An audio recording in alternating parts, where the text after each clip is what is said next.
कंठीधरा.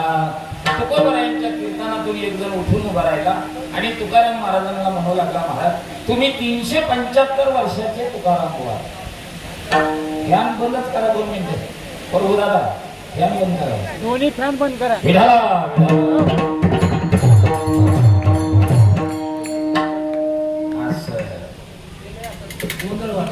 तुकोबरायांच्या कीर्तनातून एक जण उठून उभा राहिला आणि तुकाराम महाराजांना म्हणू लागला, ऐका आता थोड्या वेळ, महाराज तुम्ही आम्हाला सांगतात रामाचं नाम कंठात धारण करायचं सांगतात, तुम्हाला असा रामाचा काय अनुभव आहे? तुकोबराय म्हणतात तुम्ही विचारलेला प्रश्न बरोबर आहे. मी 375 वर्षापूर्वीचा आहे.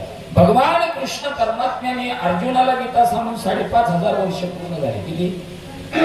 5,500 वर्ष पूर्ण झाले. पुढे वाटचाल चालू आहे. भगवान कृष्ण परमात्म्याच्या अगोदरचा अवतार म्हणजे राम अवतार आहे आणि तुम्ही आम्हाला सांगतात राम कंठीधरा. मग तुम्हाला असा काय अनुभव? तुकोबराय म्हणतात विचारलेला प्रश्न बरोबर आहे, पण एक दिवस मला त्या देवाचा अनुभव कशाने मिळाला सांगू का तुम्हाला? माझ्या वडिलाची तब्येत खालवली. तुकोबरायच्या वडिलाची तब्येत काय झाली? खालवली. म्हणून तुकोबरायच्या वडिलांनी तुकाराम महाराजाला बोलून घेतलं, तुकोबा आपला एक नियम आहे, परंपरा आहे, मला असं वाटतं तुमचा व्यवसाय थोडा बंद करा. बऱ्याच लोकांना माहिती नाही तुकाराम महाराजांचा व्यवसाय काय होता ते. आणि सगळ्या उद्या महाराष्ट्रात तुकोबरायची दरिद्री परिस्थिती सांगणारा वर्ग जर कोणता असेल तर त्यांचं नाव हे जुने कीर्तनकार. त्यांनी म्हणा काय सांगावा तुकोबरायची परिस्थिती बसणाऱ्यांनी म्हणा तुम्हाला जशी सांगते तशी सांगा. मग त्यांनी म्हणा महाराजांच्या घरात झोपल्यावर चंद्र दिसत होता, चुलीवर हरळी उडली होती आणि पाणी प्यायच्या केळीवर फुटलेल्या नारळाची करुंडी किंवा नरुंडी ठेवलेली होती. त्यांनी म्हणा महाराजांच्या घरात झोपल्यावर चंद्र दिसत होता. बसणाऱ्यांनी असं करा, बरोबर आहे, जसं काय सांगणाऱ्यांनी पहा. अरे महाराजांच्या घरात झोपल्यावर चंद्र दिसत नव्हता, चुली हरळी नव्हती. महाराजांचा व्यवसायामध्ये रायगड जिल्ह्यात जेवढे तालुके आहे तेवढ्या तालुक्याला माझ्या तुकोबरायच्या घरून होलसेल भावात गुळ पुरवल्या जात होता. बिझनेस माझ्या तुकोबरायचा. लाल मिरची आहे ना, मिरचीचा पुरवठा सुद्धा रायगड जिल्ह्यात तालुक्यामध्ये जेवढे तालुके आहे तेवढ्या तालुक्याला होलसेल भावात माझे तुकोबराय मिरची पुरवत होते. एवढा मोठा व्यवसाय.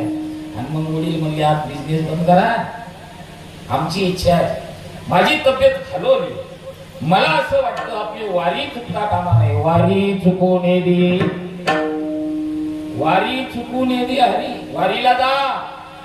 तुकोबराय म्हणता मी ते अनेक दिवसापासून म्हणत होतो तुम्हाला मला वारीला पाठव, पण तुम्ही इकडेच पाठवत होते. मग आता मी बसणाऱ्याला असं विचारतो, तुकोबरायचे वडील म्हणतात वारी चुकता कामा नाही, मग बसणाऱ्याला असं विचारतो वारीला जात जावं का न जात जा?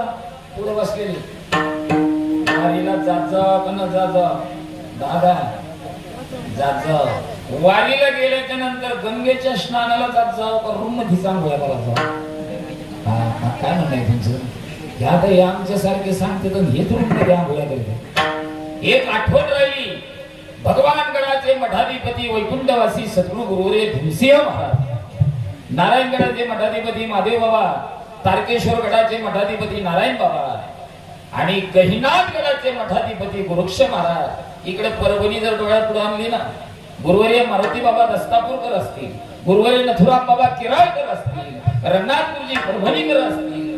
महाराज ही मंडळी म्हणायचं पांडुरंगाचं दर्शन नाही झालं तरी चालेल, पण चंद्रभागेचं स्नान व्हायला पाहिजे.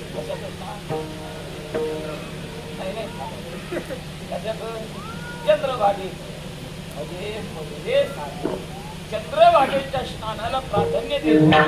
आणि तुमच्या आमच्या सारखे भाडे भोळे लोक म्हणत होते अरे आपले गुरु महाराजच म्हणतात पांडुरंगाचं दर्शन नाही झालं तरी चालेल, चंद्रभागेचं स्नान व्हायला पाहिजे. म्हणून गुरु पाठीच स्नानाला जात होते, शिष्य बी तिकडे जात होते. आता शिष्याला माहिती गुरु इकडे येत नाही, कुठे चंद्रभागेकडे. आपण तिकडे जाण्यात मजा नाही. गुरु रूम मध्येच आणि शिष्य रूम मध्ये. स्नानाला गेल्याचे फायदे काय काय फायदे? स्नानाला गेल्यावर साधू भेटतात. काय भेटतात? साधू. साधू भेटावा का ना भेटावा? भेटावा. सहज भेटावा का 8 तास करून भेटावा? सहज भेटावा. सहज घेतलेला साधू चांगला का 8 तास करून घेतलेला साधू चांगला?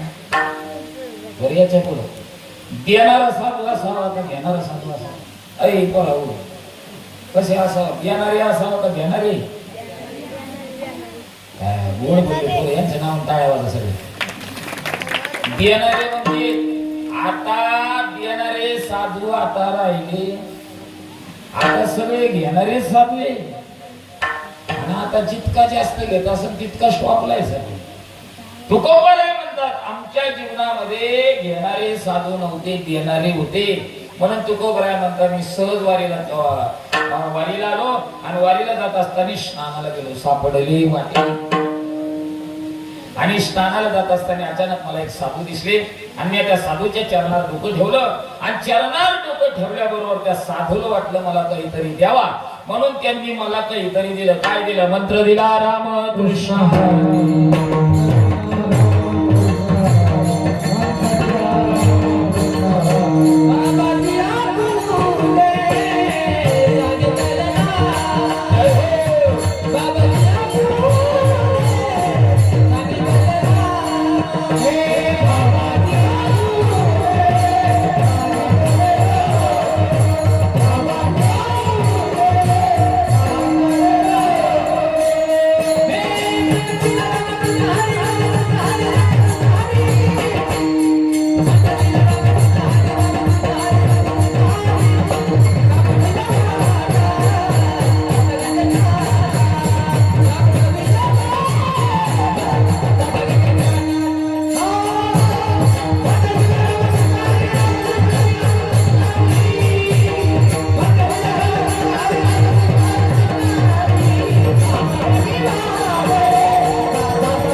गुरु शिष्याच्या डोक्यात टावेल टाकतो.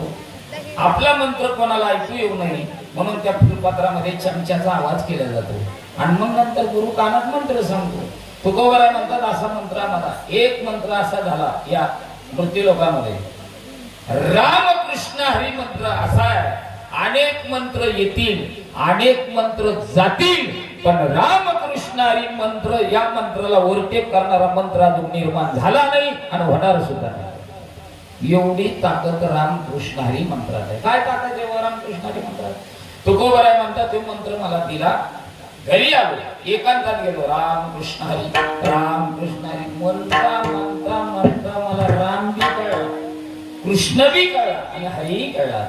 तो जो साधक म्हणला होता ना, तुम्हाला रामाचा काय अनुभव आहे? तुकोबाराय त्या साधकाला सांगतात तू फक्त रामाचा विचारतो, मला कृष्णाचा बी अनुभव आहे, हरीचा बी अनुभव आहे. सांगू का दादा, ज्या गुरुनी मला मंत्र दिला ना त्या मंत्राच्या माध्यमातून मी अनुकरण केलं आणि अनुकरण केल्याच्या नंतर मला कळलं मी कोण आहे, मी कोण आहे हे कळलं. तू मला फक्त रामाचा विचारतो. मी राम अवतारात होतो तुकोबाराय म्हणतो. कोणत्या अवतारात? राम अवतारात तुकाराम महाराज मी अंगद होतो, कृष्ण अवतारात उद्धव होतो आणि हरी अवतारामध्ये नामदेवरायांच्या भूमिकेत.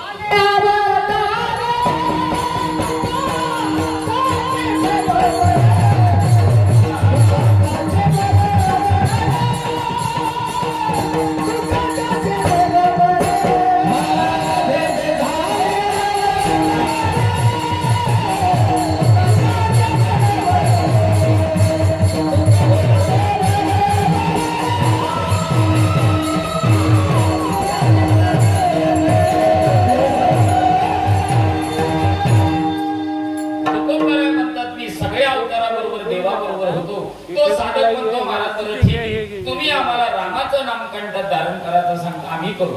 बरं तुम्ही रामाचं नामकंठ धारण केल्याच्या नंतर तुम्हाला असा काय अनुभव आला म्हणून तुम्ही आम्हाला सांगतात. तुकोबाराय म्हणता माझ्या जीवनात मला असा अनुभव आला, तुम्ही कधी पाहिलं नाही, पाहणार नाही आणि पाहिल्याच्या नंतर तिथं थांबणार सुद्धा नाही, असा माझ्या जीवनात अलौकिक अनुभव. महाराज स्वतःचा अनुभव सांगतात. काय अनुभव सांगतात? तुम्ही कधी पाहिलं नाही, पाहणार नाही, पाहिल्याच्या नंतर तिथे थांबणार नाही, बसणार म्हणते आम्हाला कळलं नाही, पाहिलं नाही, पाहणार नाही आणि पाहिल्याच्या नंतर तिथं थांबणार सुद्धा नाही. हे तुकाराम महाराज त्या साधक म्हणजे नवल पाहिलं नाही, पाहणार नाही, तुकाराम महाराज म्हणतात मला देव नेण्याकरता नाही, देवाचा दूत नेण्याकरता. आणि देवाचा दूत मला घेऊन गेला कुठं?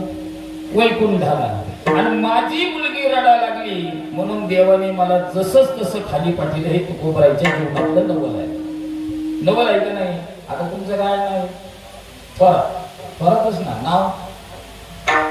आता यांचा माझा काही परिचय नाही, पण दृष्टांत हा सिद्धांत करत असतो. हे संदीप थोरात आणि मी महादेव थोरात. बसणाऱ्याच्या लक्षात येतं का? हे संदीप थोरात आणि मी महादेव थोरात. आम्ही कोण झाला होता? बसलेलं बरोबर भावकी झालं. आता एकच जण बोलायला मी मरू नाही पण गेलो. व म्हणणार इतकं सोपं का मर नाही. हा असं आता मला मृत्यू झाले नंतर यांनी पुढे नेलं मशाल होती. बरोबर एक नाही. आमच्याकडे एक जण आला, त्यांनी काढी उडली, मला अग्नी डाक दिला. आता माझी काय झाली? राग झाली. बरोबर आहे बाळाराव. मला सत्ता किती मोठा आहे याला महत्व नाही, किती लाखाचा आहे याला महत्व नाही, महाराजांच्या गळ्यात हार किती याला महत्व नाही, महाराजांच्या डोक्यावर फुलं किती टाकतात हेही महत्वाचं नाही. त्या सप्ताहामध्ये कीर्तन ऐकण्याकरता असे तरुण किती याला फार महत्व आहे. ही काळाची गरज आहे. आणि एक परंपरेतलं गाव आहे. तुमच्या सप्ताहाला बोलता बोलता 52 वर्ष झाली. मी ग्रामस्थ मंडळीला कोटी कोटी धन्यवाद देतो. इथं संप्रदायाचे कोहिनूर रे घोरे कंपनीत असतील, गायकवाड कंपनीत असतील, हे काय आपलं जीवन ज्यांनी समर्पित केलं संप्रदाय करता असे आदरणीय आमचे भजन भीष्म उत्तम दादा गायकवाड हे या गावचे, आदरणीय आमचे घनश्याम तात्या हे संप्रदायातले पिल्लू आहे दादा. यांच्या तारुण्यात परमार्थ कसा असेल लक्षात आलं? हे परमार्थी गाय म्हणून पोराला सांगायची गरज नाही, यांना सगळं कळतं. आता काय झालं माझ्या बाळा? राग झाली. काय झाली? राग झाली. आमचे काय नाव संदीप दादाला वाटलं जरी आपल्याला सुतूक पडलं पण मारुती गायचं दर्शन करायला काय अर्थ आहे कुठून लांबून, म्हणून अख्खं गाव आपल्याला हे पाठ 4 वाजता आंघोळ केले मारुतीच्या मंदिराकडे आले. कोण? संदीप भाऊ. आणि हे मारुती गायचं दर्शन करायला लागले आणि मी तिथं आलो. कुठं आला बसला. हे दर्शन करते मी पाठीमागून म्हणलं संदीप भाऊ, संदीप भाऊ. आता संदीप भाऊ वाटलं असं गावातलं कोणीतरी. आता संदीप भाऊनी दर्शन झाल्यावर मला पाहिलं तर संदीप भाऊ